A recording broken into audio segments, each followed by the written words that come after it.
وعباد الرحمن الذين يمشون على الأرض هونا وإذا خاطبهم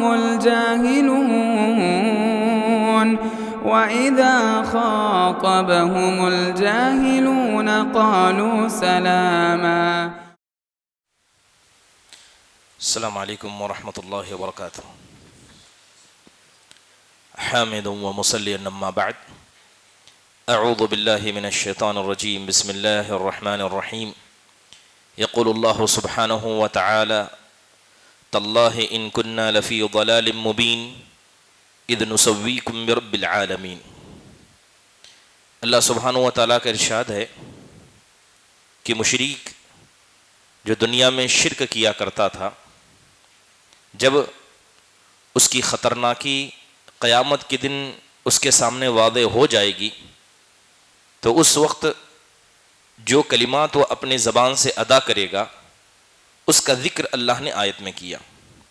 وہ کہے گا خدا کی قسم میں تو ایک واضح گمراہی میں تھا، جبکہ میں نے رب العالمین کے ساتھ کسی غیر کو شریک کیا تھا. یہ بات ہم سب جانتے ہیں کہ شرک جو بھی آدمی کرتا ہے، چاہے اس کا تعلق شرک اکبر سے ہو، شرک اصغر سے ہو، ہر شرک اللہ تعالیٰ کو اتنا ناپسند ہے جس کی کوئی انتہا نہیں. بلکہ اللہ تبارک و تعالیٰ نے شرک کی قباحت کو قرآن میں کھول کھول کر بیان کیا. شرک کی قباحت میں پہلی قباحت یہ ہے کہ جو آدمی اللہ کے ساتھ شرک کرتا ہے وہ اللہ کی ذات کو کمتر جانتا ہے، اور یہ چیز اللہ کو بالکل نہیں پسند. یعنی اللہ کے درجے کو کم کرنا اور کسی غیر کے درجے کو اللہ کے برابر کرنا، اسی کا ذکر اس آیت میں کیا گیا، اور اسی کو اللہ تعالیٰ نے ظلم عظیم سے تعبیر کیا ہے. اللہ کہتا ہے ان الشرک لظلم عظیم. دوسری بات یہ ہے کہ شرک اللہ کو اس لیے بھی ناپسند ہے کہ شرک کرنے والا حقیقت میں یہ اللہ سے بدگمان ہے. وہ سمجھتا ہے کہ اللہ تعالیٰ میری دعاؤں کو بغیر کسی واسطے کے قبول ہی نہیں کرے گا. وہ سمجھتا ہے کہ اللہ تبارک و تعالیٰ ساری کائنات کو خود سے چلا نہیں سکتا، اللہ کو کسی کی مدد کی ضرورت ہے. یہ بدگمانی ایک مشرک اللہ کے ساتھ رکھتا ہے. اسی لیے حضرت ابراہیم علیہ السلام جب اپنی قوم میں گئے تو انہوں نے یہی کہا تھا فما ظنکم برب العالمین، کہ تم نے اللہ کے ساتھ اپنے ان بتوں کو لگا دیا، یہ تو بتاؤ اللہ کے بارے میں تمہارا گمان کیا ہے. مشرک اللہ کو اتنا ناپسند ہے کہ اللہ نے ان کو ناپاک قرار دیا. اللہ نے کہا یا ایھا الذین آمنوا انما المشرکون نجس، کیا ایمان والو اس بات کو سن لو کہ جو بھی آدمی شرک کرے گا وہ زندگی بھر کے لیے جب تک اس کے دل میں شرک ہے اللہ کے نزدیک وہ ناپاک ہے.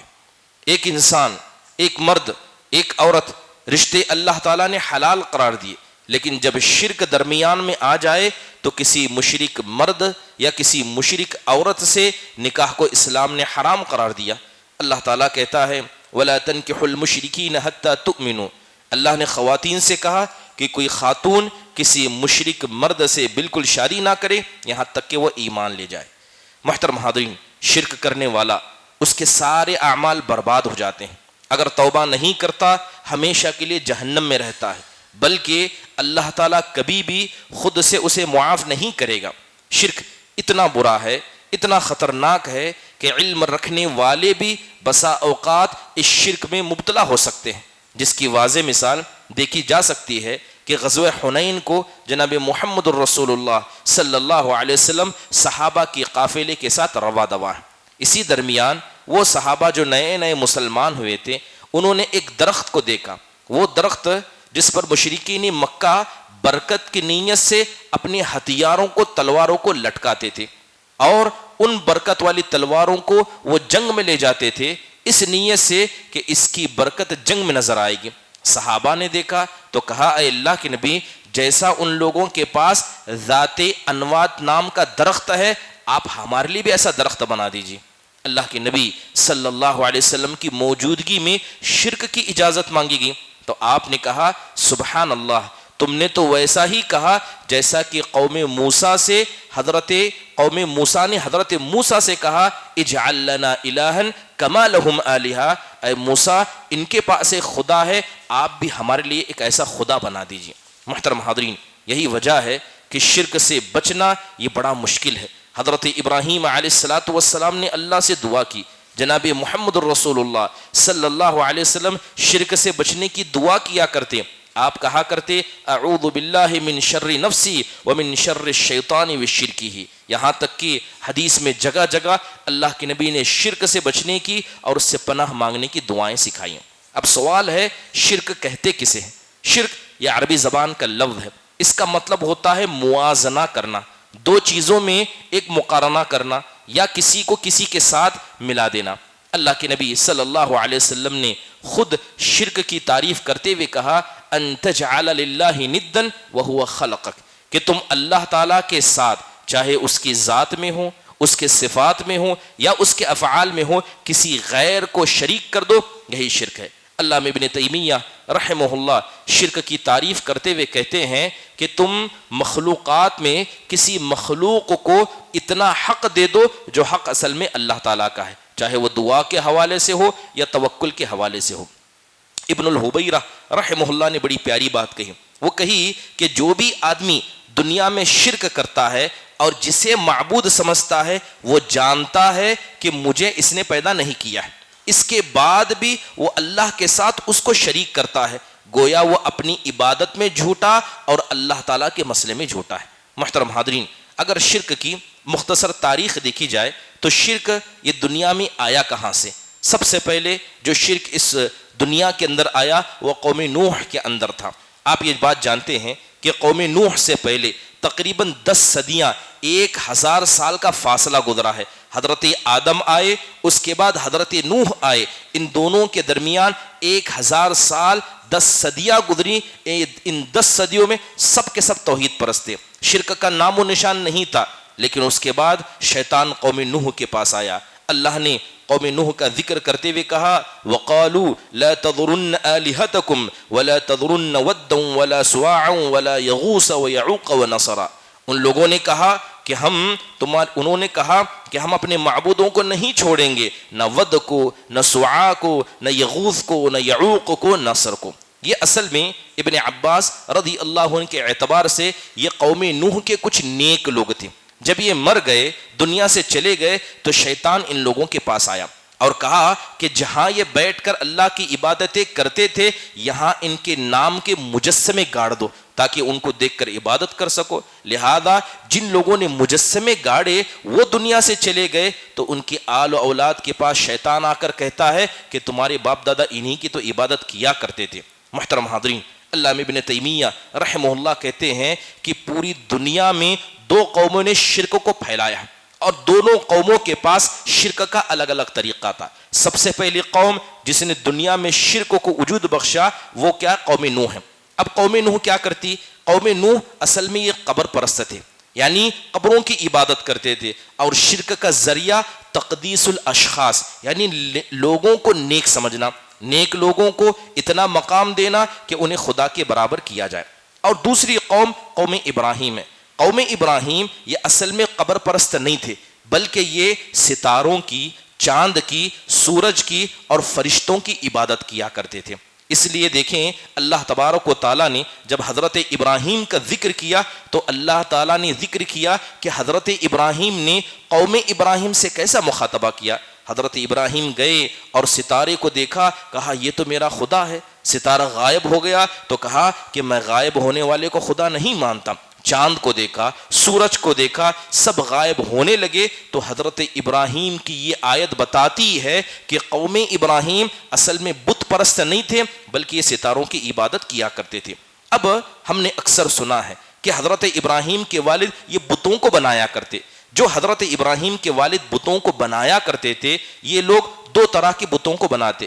ایک وہ بت جن کو انہوں نے ستاروں کے نام دے رکھے تھے، جیسے ہمارے یہاں اگر غیر مسلم ہندوؤں کو دیکھیں تو ان کے یہاں ایک تصور ہے اوتار کا، یعنی ان کے جو خدا ہیں، چاہے وہ برہما ہو، وشنو ہو، شیوا ہو، یہ آسمانوں میں ہے، لیکن ان کا اوتار زمین میں ہے۔ لہذا وہ زمین میں مورتی بناتے ہیں اس عقیدے سے کہ وہ خدا کا عکس اس میں اترتا ہے۔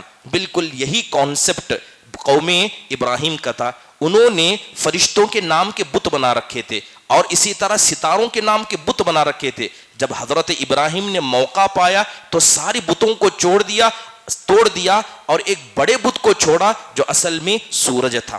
سورج تو آسمان میں ہے، مگر قوم ابراہیم نے سورج کے نام کا ایک بڑا بت بنا رکھا تھا۔ حضرت ابراہیم نے ستاروں والے بت کو توڑا، فرشتوں والے بتوں کو توڑا، چاند والے بت کو توڑا، بس سورج جو سب سے بڑا بت تھا اسے چھوڑا۔ جب قوم نے پوچھا کہ یہ سب کس نے کیا تو کہا کہ یہ دیکھو یہ تمہارا بڑا ہے، اس سے پوچھو اگر یہ گفتگو کرتے ہوں۔ قوم ابراہیم نے جو شرک کیا، ان کے شرک کی وجہ تقدیس الاشیاء تھی، یہ چیزوں کو مقدس سمجھتے تھے۔ دو قوم نوح انہوں نے لوگوں کو مقدس سمجھا، قوم ابراہیم انہوں نے چیزوں کو مقدس سمجھا۔ بات اگر عرب کی کریں کہ عرب کے یہاں شرک کہاں سے آیا، حدیث کے اندر آتا ہے کہ ایک آدمی جس کا نام عمرو بن عامر بن لحی الخزاعی تھا، یہ وہ پہلا بدبخت تھا جس نے عرب کے اندر شرک کو لایا۔ اس لیے اللہ کے نبی جب معراج پر گئے تھے تو آپ نے اس بدبخت کو جہنم میں دیکھا کہ اللہ تعالیٰ نے اس کی انتڑیوں کو نکال کر باہر پھینک دیا تھا۔ وہ اتنی بڑی تھی کہ وہ جہنم میں انہیں گھسیٹ کر جہنم میں گھوم رہا تھا۔ اب قوم ابراہیم ہو یا قوم نوح کا شرک ہو، یہ دونوں شرک عرب کے لوگوں کے پاس پایا جاتا تھا۔ جیسے کہ ہم نے سنا ہے کہ عرب کے لوگ بہت سارے بتوں کو مانتے تھے، جیسے لات ہو، عزا ہو، منات ہو، نائلہ ہو، حبل ہو اور اساف ہو، یہ سارے بت تھے۔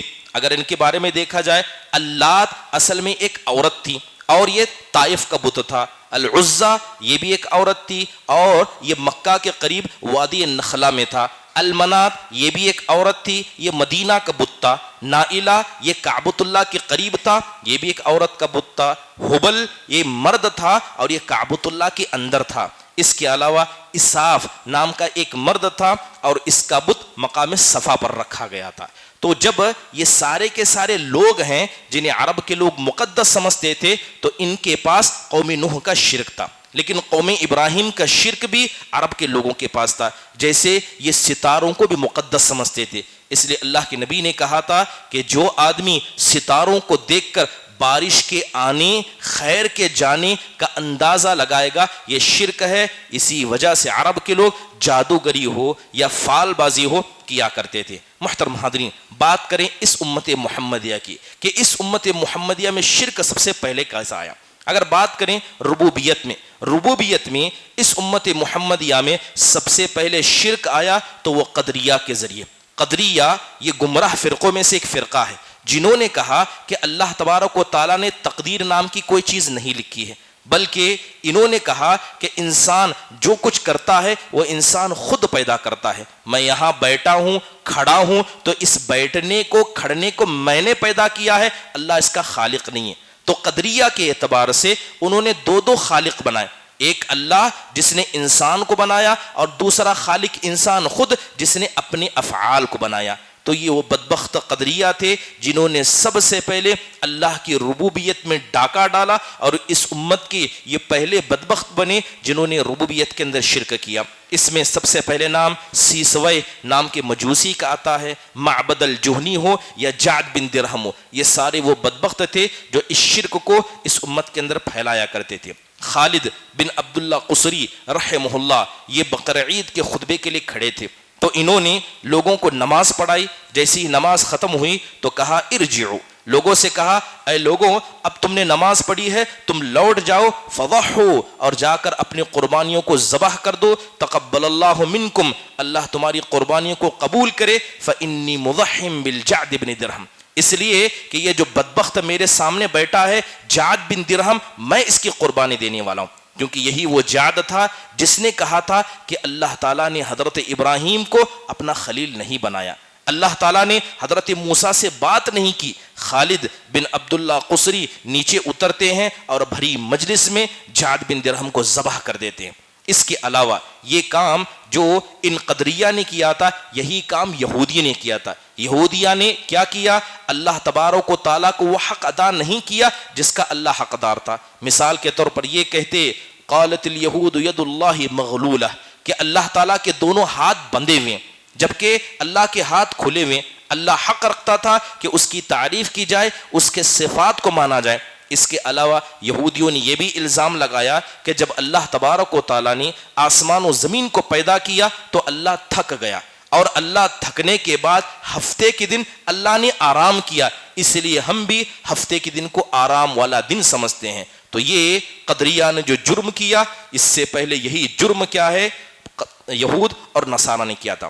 دور حاضر کے اندر اگر اسی شرک کی مثال یعنی ربوبیت میں شرک اکبر کی مثال دیکھنا چاہیں تو عقیدہ وحدت الوجود کو دیکھ سکتے۔ عقیدہ وحدت الوجود یہ وہ عقیدہ ہے جس کے ذریعے ربوبیت میں ڈاکہ ڈالا گیا۔ عقیدہ وحدت الوجود ہے کیا؟ وحدت الوجود کا مطلب ہوتا ہے کہ ساری کائنات میں اللہ کے علاوہ کسی اور چیز کا وجود ہے ہی نہیں، جو ہے سب اللہ ہے، یعنی مخلوق نام کی کوئی چیز دنیا میں ہے ہی نہیں، جو ہے سب خالق ہے۔ اس کو عقیدہ وحدت الوجود کہا جاتا ہے، جبکہ اللہ قرآن میں کہتا ہے اللہ خالق کل شیء، اللہ تعالیٰ ہر چیز کا پیدا کرنے والا ہے۔ کیا ایسا ہو سکتا ہے کہ خالق بھی وہی، مخلوق بھی وہی، یا ہم مخلوق وہی خالق؟ نعوذ باللہ، یہ عقیدہ اتنا خطرناک ہے۔ اس عقیدے کو پھیلانے میں ابن عربی، ابن الفارس اور دور حاضر کے اندر ڈاکٹر اسرار احمد سر فہرست ہے۔ اللہ معاف فرمائے، ہمارے کتنے ایسے نوجوان ہیں جو ڈاکٹر اسرار احمد کو سنتے ہیں، جبکہ ڈاکٹر اسرار احمد اس عقیدے کو مانتے تھے۔ اور عقیدہ وحدت الوجود یہ اصل میں ربوبیت کے مسئلے میں اللہ تعالیٰ پر الزام لگاتا ہے۔ یہ عقیدہ بدعتی نہیں، کفریہ عقیدہ ہے۔ اگر کوئی آدمی عقیدہ وحدت الوجود کو مانتا ہے تو اس کے کفر میں بھی کوئی شک کرے گا، وہ آدمی بھی اسلام سے نکل جائے گا، وہ کافر بن جائے گا۔ محترم حاضرین، زمانے جاہلیت ہی سے یہ رواج آیا ہے، بلکہ یوں کہا جائے کہ اسلام کے اندر اس عقیدے کو ماننے والوں میں سب سے پہلے حسین بن منصور الحلاج کا نام آتا ہے۔ یہی حسین بن منصور الحلاج ہے جسے بریلوی حضرات صوفیوں کا سردار مانتے ہیں۔ یہ وہ شخص تھا جو مقتدر باللہ کے زمانے میں بغداد میں موجود تھا۔ اس نے اپنے آپ کو خدا ہونے کا دعویٰ کیا۔ اس سے پوچھا گیا کہ خدا کہاں ہے تو اس نے اپنے جبے کو پکڑا، آگے کھینچا اور کہا اس جبے کے اندر خدا کے علاوہ کچھ نہیں ہے۔ گویا وہ مانتا تھا کہ عقیدہ وحدت الوجود یعنی میں ہی خدا ہوں اور خدا ہی میں ہوں، یہی عقیدہ کیا ہے، وحدت الوجود کی وجہ بنا۔ اس کے علاوہ اگر اس امت میں بات کی جائے کہ اللہ تعالیٰ کے ساتھ کسی انسان کو شرک کرنے میں، کسی انسان کو شریک بنانے میں جنہوں نے سب سے پہلے شرک کیا وہ عبداللہ بن سبا الیہودی تھا۔ اس نے کیا کیا؟ حضرت علی رضی اللہ عنہ کے شان میں اتنا غلو کیا کہ اس نے حضرت علی کو خدا بنا دیا، کہا کہ حضرت علی خدا ہیں، ہمیشہ زندہ رہیں گے۔ حضرت علی کے پاس تمام قسم کا علم ہے، قیامت کے دن جو حساب لیں گے وہ حضرت علی ہوں گے، بارش حضرت علی نازل کرتے ہیں اور وہ اپنے دشمنوں سے بدلہ لیتے ہیں۔ حضرت علی دنیا سے گئے نہیں ہیں بلکہ لوٹ کر آنے والے ہیں، بلکہ اس کا یہ کہنا تھا کہ حضرت علی کی روح ان کے ائمہ میں آتی اور جاتی ہے، بادل حضرت علی کی وجہ سے آتے ہیں۔ اور اسی طرح آسمان میں بجلی کڑکتی ہے تو حضرت علی جب ہنستے ہیں تو یہ بجلی کڑکتی ہے۔ یہ سارے کے سارے عقیدے کیا ہے، عبداللہ بن سبا نے لوگوں میں پھیلائے اور لوگوں نے اس عقیدے کو قبول کیا، جس میں سر فہرست رافضیوں کا نام آتا ہے۔ یہ رافضی شیعہ میں سب سے غالی شیعہ ہیں۔ اس کے علاوہ باطنی فرقے، چاہے وہ کسی بھی قسم کے ہو، چاہے وہ دروز ہو، قرامطہ ہو، یہ سارے باطنی فرقوں نے اس عقیدے کو مان لیا۔ اس کے علاوہ اس امت کے اندر الوہیت میں یعنی اللہ کی عبادت میں کسی غیر کو شریک کرنے میں جو سب سے پہلے شرک آیا، اس شرک کو شیعہ اور باطنی حضرات نے کیا۔ اگر آپ شیعہ کی تاریخ پڑھیں تو آپ کو پتہ چلے گا کہ جب شیعہ وجود میں آئے تو انہوں نے سب سے پہلے اسلام کی تعلیمات کو ڈھکیل دیا۔ نماز پڑھنا ضروری نہیں ہے، پاک باز ہونا ضروری نہیں ہے، بس آپ اولیاء کی عبادت کیجئے، قبروں کو سجائیے، اس کے مزارات بنائیے اور یہود و نصارہ کی سنت کو زندہ کیجئے، یہی اسلام ہے۔ اور اس کا واضح منظر آج بھی ہم دیکھ سکتے ہیں۔ انہوں نے آل بیت سے محبت کے نام پر ائمہ کا ایک سلسلہ جاری کیا جس میں جعفر الصادق جیسے بڑے بڑے ائمہ کو یہ لوگ شامل کرتے ہیں۔ ان کا کہنا ہے کہ اگر کوئی آدمی ان اولیاء اللہ یعنی ان کے ائمہ کی پرستش کرے گا، ان کے مزار پر جائے گا، اسے نہ نماز پڑھنے کی ضرورت ہے نہ روزہ رکھنے کی ضرورت ہے، بلکہ یہ ائمہ کی سفارش انہیں اللہ کے یہاں کامیاب کر دے گی۔ یہ اللہ تعالیٰ کی الوہیت میں شرک تھا۔ ہم نے سنا ہے کہ شیعہ کے 12 12 فرقے ہیں، اور یہی وہ لوگ ہیں جنہوں نے عباسی کے زمانے میں بہت سارے مزارات بنائے۔ سب سے پہلا مزار حسین بن علی کا بنایا گیا، کربلا کے میدان میں شہید ہو گئے، ان کا مزار بنایا گیا، حضرت علی کا مزار بنایا گیا، اور ان کے جو 12 ائمہ ہیں ان سب کا مزار بنایا گیا۔ دور حاضر میں ان کو ماننے والوں میں بریلوی حضرات سر فہرست آتے ہیں۔ اس کے علاوہ صوفی حضرات جس میں قادری ہو، چشتی ہو، نقش بندی ہو، یہ سارے کے سارے اسی شیعہ کی دین ہیں۔ یہ اولیاء کی گفتگو کرتے ہیں اور اپنے اولیاء کے بارے میں ان کی مزارات پر جانا، سجدہ کرنا، نظر و نیاز کرنا، اولیاء کو معصوم سمجھنا، حاجت روا سمجھنا، عرس اور میلہ مگانا، تعویذ گنڈے کا کام کرنا، یہ سارے شرک کو چاہے صوفیہ ہو یا بریلویہ ہو اسی شیعہ کی دیکھ بھال میں کرتے ہیں۔ محترم حاضرین، یہ شرک کی مختصر تعریف تھی۔ اس سے آپ کو سمجھ میں آیا ہوگا کہ اس امت کے اندر جب بھی شرک آیا ہے، چاہے ربوبیت کے حوالے سے ہو، چاہے انداد کے حوالے سے ہو یا الوہیت کے حوالے سے ہو، یہ شرک وہ تھا جو نبی کریم صلی اللہ علیہ وسلم کے زمانے اور صحابہ کے 3 زمانے کے بعد، وہ 3 زمانہ جو صحابہ کا، تابعین کا، تبع تابعین کا، جن کے بارے میں اللہ کے نبی نے کہا تھا یہ سب سے بہترین زمانہ ہے، اسی کے بعد الوہیت میں شرک وجود میں آیا تھا۔ اللہ تعالیٰ سے دعا ہے کہ اللہ تبارک و تعالیٰ شرک کی تاریخ کو جاننے اور دور حاضر میں کون سے ایسے گمراہ فرقے ہیں جو شرک کو اصل میں توحید سمجھ کر لوگوں میں پھیلاتے ہیں، اللہ تعالیٰ اس کے بارے میں ہمیں علم رکھنے اور شرک سے بچنے کی توفیق نصیب فرمائے۔ اقول قولی ھذا واستغفر اللہ لی ولکم ولسائر المسلمین من کل ذنب فاستغفروا انہ هو الغفور الرحیم۔ جزاکم اللہ خیر واحسن اللہ الیکم۔ السلام علیکم ورحمۃ اللہ وبرکاتہ۔ مسجد عباد الرحمن کے پلیٹ فارم سے ہونے والی دعوت و تبلیغ کے مشن کو آگے بڑھانے میں ہمارا بھرپور ساتھ دیں۔ علم و عمل سے ناطہ جوڑنے کے لیے اہل علم سے جڑیں۔ مسجد عباد الرحمن کے یوٹیوب چینل کو سبسکرائب کریں اور آگے شیئر کرنا ہرگز نہ بھولیں۔ فجزاکم اللہ خیرا۔